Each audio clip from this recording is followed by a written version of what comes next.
व्यवहार अपनी सास से कुछ अच्छा ना था। गोरी बेटी, आज शाम को थोड़ा जल्दी घर आ जाना। कितने ही दिन हो गए मैं नदी पर नहीं गई। आज मेरा नदी पर जाने को मन है। कौन बेटी? मैं अपनी माँ की बेटी हूँ। और खबरदार, अगर मुझे फिर से बेटी कहा तो। बेटी, आप हर समय मुझसे ऐसे ही क्यों बात करती हो? सास और बहू में माँ बेटी का रिश्ता ही तो होता है। मुझे अपने रिश्तों की पहचान है। मुझे भाषण देने की कोई जरूरत नहीं है। ऐसा कहते हुए गोरी कौवी घर से चली जाती है। यार कबूतर, मैं अपनी पत्नी की वजह से बहुत परेशान हूँ। क्या हुआ कालू? मेरी पत्नी हर समय मुझसे लड़ाई करती है और अब तो मेरी पत्नी माँ के साथ रहना भी नहीं चाहती। कालू, आपने आज तक अपनी माँ की इज्जत नहीं की और अब तुम्हारी पत्नी भी तुम्हारे जैसी ही आ गई है। अब तो गई बेचारी काम से। अपनी पत्नी को समझाओ और अपनी माँ के सारे काम आप खुद कर लिया करो।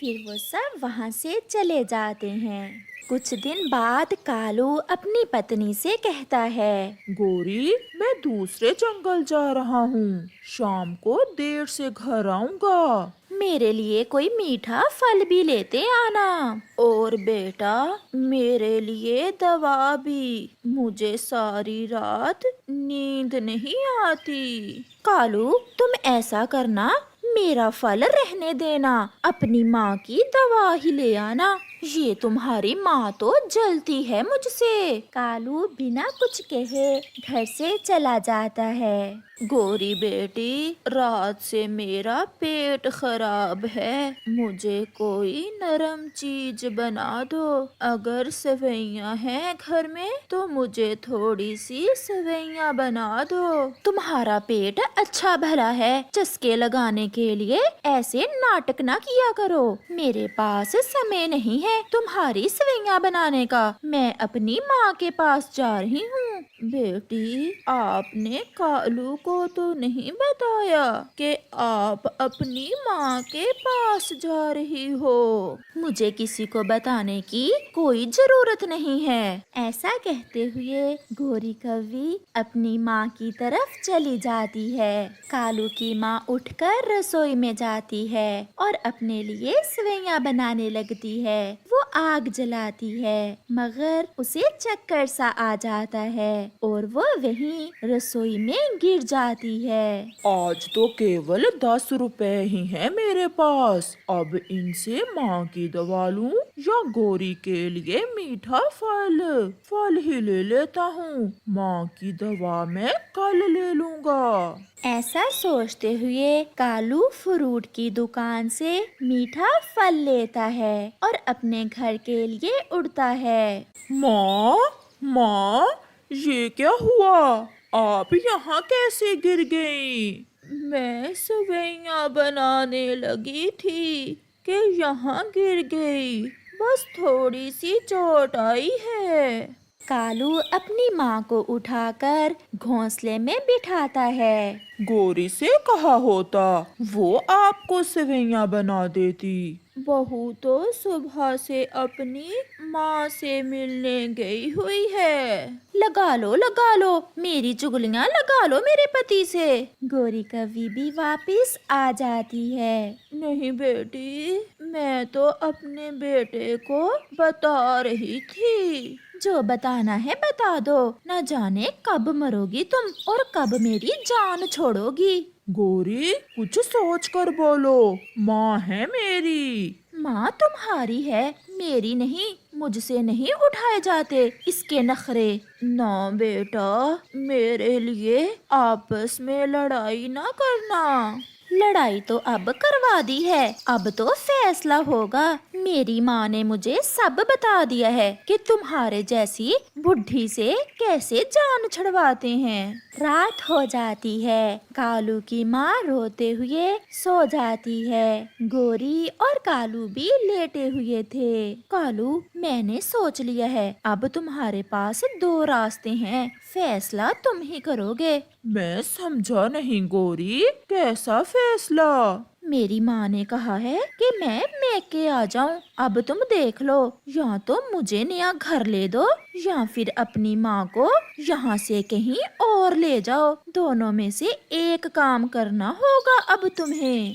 मैं नया घर कहाँ से ले दूँ तुम्हें? मेरे पास इतने पैसे नहीं हैं। तो फिर अपनी माँ का कुछ करो, बहुत हो गया। अब मैं तुम्हारी माँ के साथ एक दिन भी नहीं रह सकती। ऐसा कहते हुए गोरी कौवी अपना मुंह दूसरी तरफ करके सो जाती है। गोरी, मेरी बात सुनो। खबरदार, जो मुझे पंख लगाया तो पहले अपनी माँ का कुछ। कालू कौवा सारी रात जागता है और फिर वो एक फैसला कर लेता है। वो अपनी माँ के पास जाता है। उसकी माँ सोई हुई थी। वो अपनी माँ के पंख बांध देता है और आँखों पर पट्टी लगा देता है। छोड़ो मुझे, छोड़ो। बहू, ऐसा ना करो। मेरे बेटे को पता चल गया तो अच्छा नहीं होगा। वो बूढ़ी माँ ये नहीं जानती थी कि ये सब तो उसका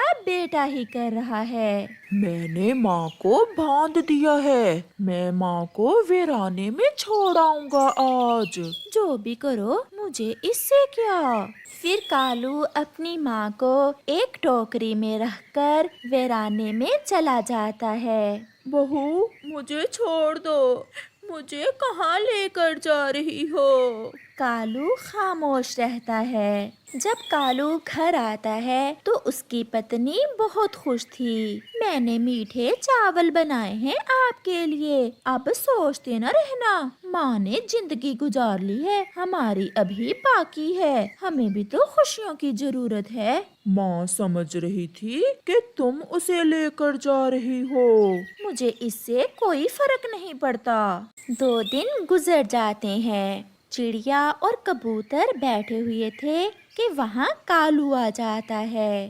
कालू भैया, आपकी माँ कहाँ है? मैंने 2 दिन से उन्हें नदी पर आते नहीं देखा। घबराते हुए कालू कहता है। माँ अपने भाई के पास गई हुई है। मगर तुम्हारा तो कोई मामा नहीं है। फिर वो कहाँ गई हैं? एक दूर का मामा है। मेरी माँ उसके पास गई हुई है।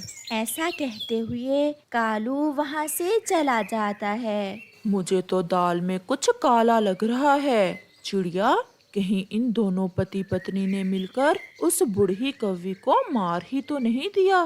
कालू कुछ भी कर सकता है। मैं आज ही पता लगाता हूँ। वो कैसे? बस आप देखती जाएं। दोपहर को कबूतर कालू के घर जाता है। कालू, ये कुछ कागज हैं। ये मेरे पास तुम्हारे पिता ने रखे थे। ये क्या है कबूतर? तुम्हारे पिता ने अपनी इंश्योरेंस करवा रखी थी और इन पर लिखा है, जब मैं मर जाऊं तो इंश्योरेंस की रकम कालू की माँ को मिले। अब आपकी माँ का अंगूठा लगेगा यहाँ। ये सुनकर कालू और गोरी हैरान हो जाते हैं। कितनी रकम है कबूतर? पूरे 5 लाख की रकम है। कालू, जल्दी चलो, सासू माँ को ढूंढ कर लाएं। आज तो माँ सोने की बन गई। फिर कालू और गोरी जल्दी से घर से भागते हैं। कालू की माँ अभी तक जिंदा थी। कालू माँ की टोकरी सर पर उठाता है और वो दोनों घर वापस आते हैं। बहू ने मुझे मारना चाहा। कालू बेटा, बहू ने बहुत बुरा किया। चिड़िया भी वहाँ आ जाती है। माँ जी, बहू ने नहीं, बहू और बेटे ने मिलकर। कालू जी, मुझे माफ करना। मैंने सच जानने के लिए तुम्हारे पिता की इंश्योरेंस का झूठ बोला। माँ जी, चले आप मेरे साथ। अब अगली बार तो ये आपको मार कर ही घर से बाहर फेंकेंगे। वाह बेटा वाह, किसी ने सच ही कहा है, जब खून सफेद हो जाए तो अपने भी दुश्मन बन जाते हैं। अच्छा सिला दिया तुमने अपनी माँ को।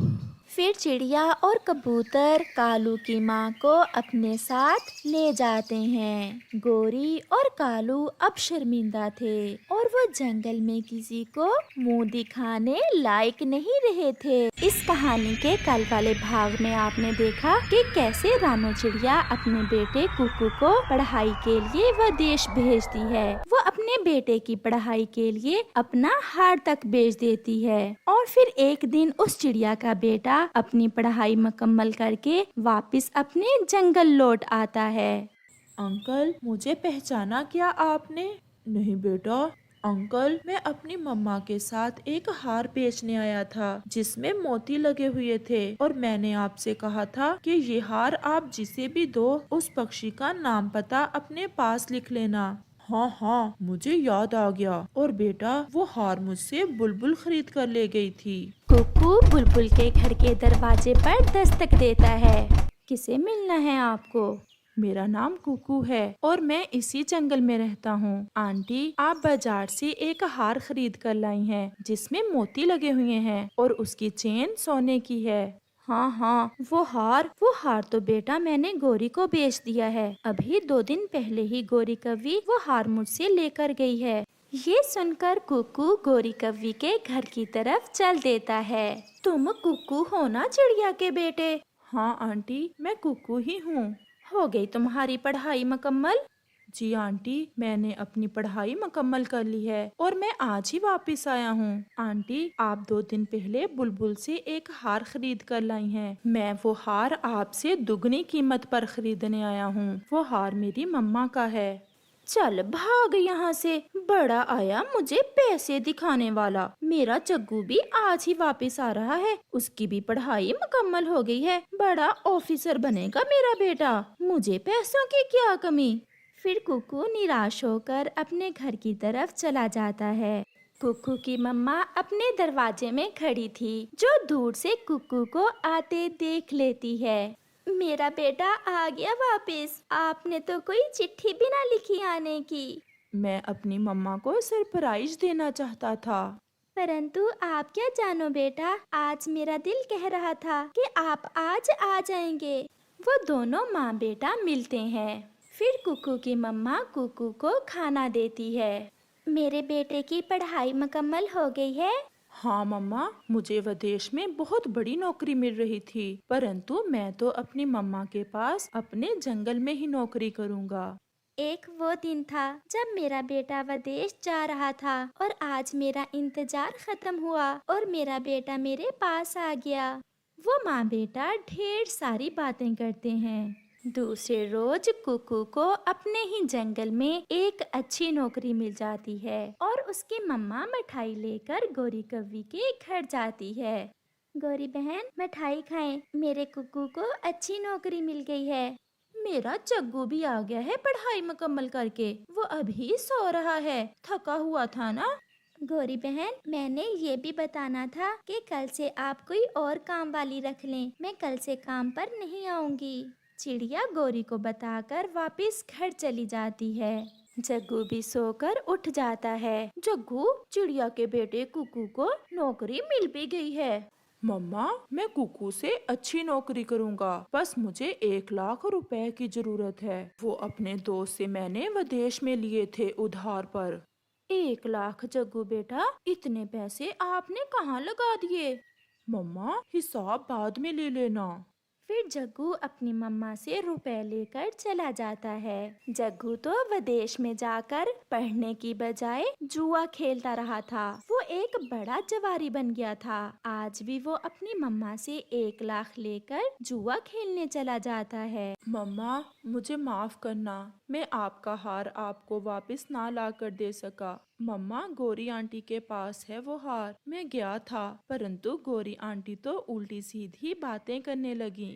छोड़ो मेरे बेटे, आप क्या हार हार लगाए रखते हो। अब मेरा बेटा मेरे पास आ गया है ना, मुझे सब कुछ मिल गया। फिर कुकू अपनी मम्मा का बहुत ख्याल रखता, अपनी मम्मा को अच्छे अच्छे फल ला कर देता और अपनी मम्मा के लिए एक नया घर भी खरीद लेता है। अब चिड़िया और उसका बेटा नए घर में रहने लगे थे। दूसरी तरफ जग्गू कौवा अपने मम्मा पापा की सारी दौलत जुए में हार देता है और फिर एक दिन जग्गू अपने मम्मा पापा से कहता है, मम्मा और पापा, आप मेरे साथ चलें, मुझे आपको किसी से मिलाना है। मेरी सारी जिंदगी की कमाई तुमने 2 महीनों में उजाड़ दी, अब किससे मिलाने लेकर जा रहे हो तुम हमें? मम्मा पापा, चले तो सही।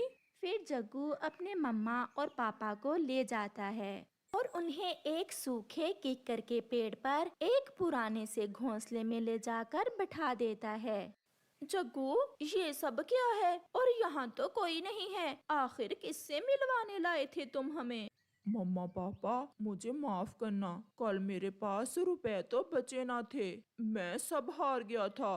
फिर मैंने सोचा कि घर ही जुए पर लगा देता हूँ। फिर क्या था मम्मा, मैं घर भी हार गया हूँ, इसीलिए मैं आपको यहाँ ले आया हूँ। तुमने हमसे हमारा घर भी छीन लिया है। कितने प्यार से पाला था हमने तुम्हें, तुम्हारी हर इच्छा पूरी की। मम्मा, बस एक बार मुझे जीत लेने दो, मैं सब आपको वापस ला कर दिखाऊंगा। मम्मा, ये हार जो आपने पहन रखा है, अगर आप मुझे ये हार दे दें तो मैं सब वापस ला सकता हूँ। आज से ना तुम हमारे बेटे और ना हम तुम्हारे मम्मा पापा। चले जाओ यहाँ से। ऐसी संतान से तो अच्छा था कि भगवान हमें संतान ना ही देता।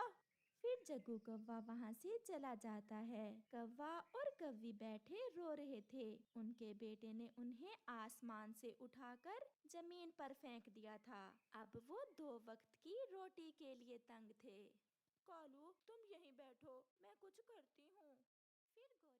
ये चिड़िया के घर की तरफ चली जाती है। चिड़िया बहन, मुझे माफ कर दो। हुआ क्या है गौरी बहन, कुछ बताओ तो, क्या ऐसे रोते ही जाओगी?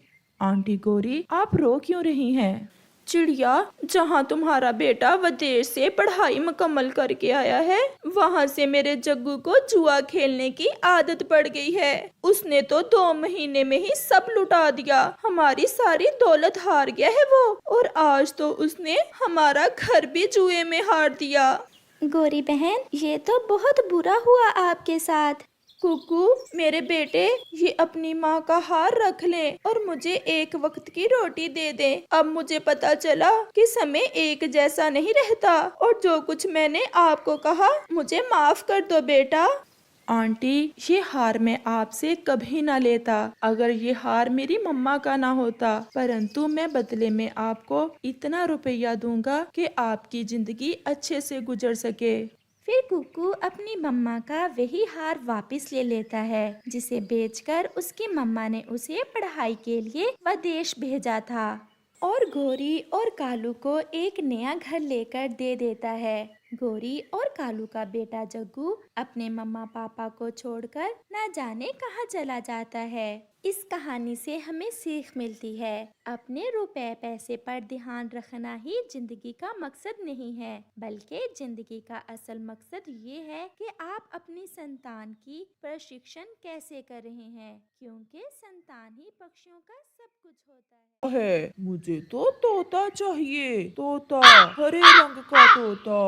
शिकारी कौवा ऐसे सोचता है। कालू, अगर चील से बचना है तो दिमाग तो लड़ाना ही पड़ेगा। मैं इस चिड़िया के बच्चे को ही तोता बना दूंगा, मैं इसे हरा रंग कर दूंगा।